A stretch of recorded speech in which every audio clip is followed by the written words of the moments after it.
Hello mga boss, good morning, good morning. Meron naman tayong baba natin ngayon, kikikawin lang natin. Microwave oven.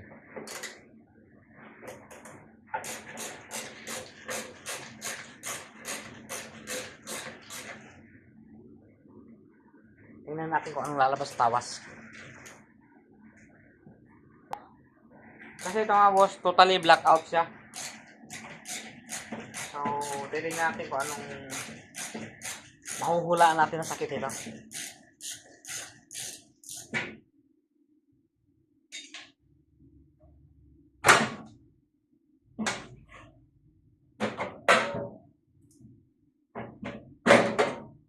Okay.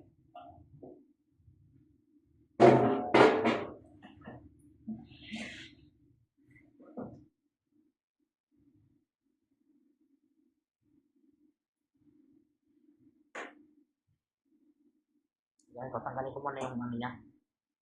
Input power supply. Ito natin i-check.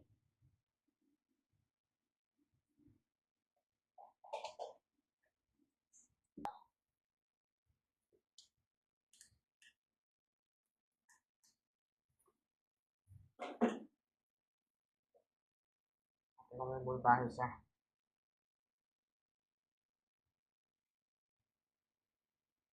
Okay, meron naman. Tingnan natin yung kanyang fuse.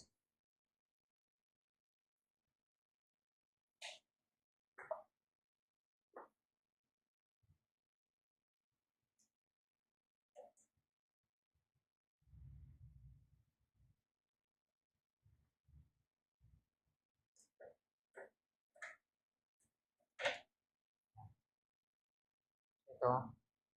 Sunog yung kanyang fuse.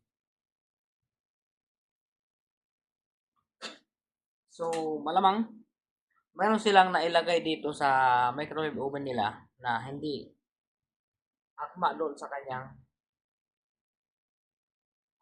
pagkakasunog dito. Best ko lang sa mga gumagamit ng microwave oven, huwag po kayo maglalagay ng conductor.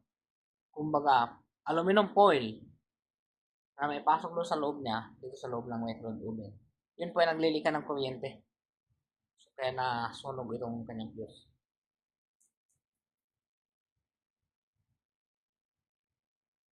Okay. Huli natin yung kanyang sakit.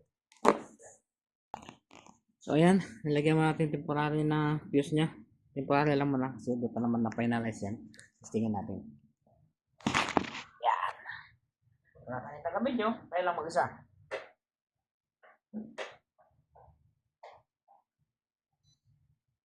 Ayun. Nagkaroon na siya ng power.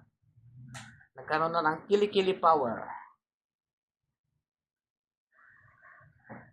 Testingin natin pagkanahin.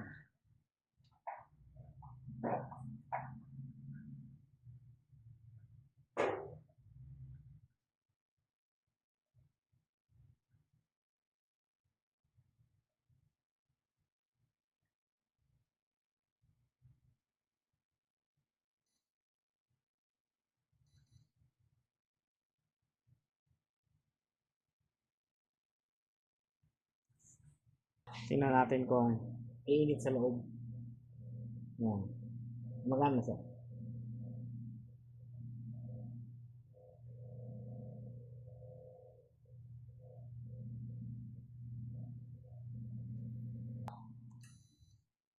So, yan. Ayun na.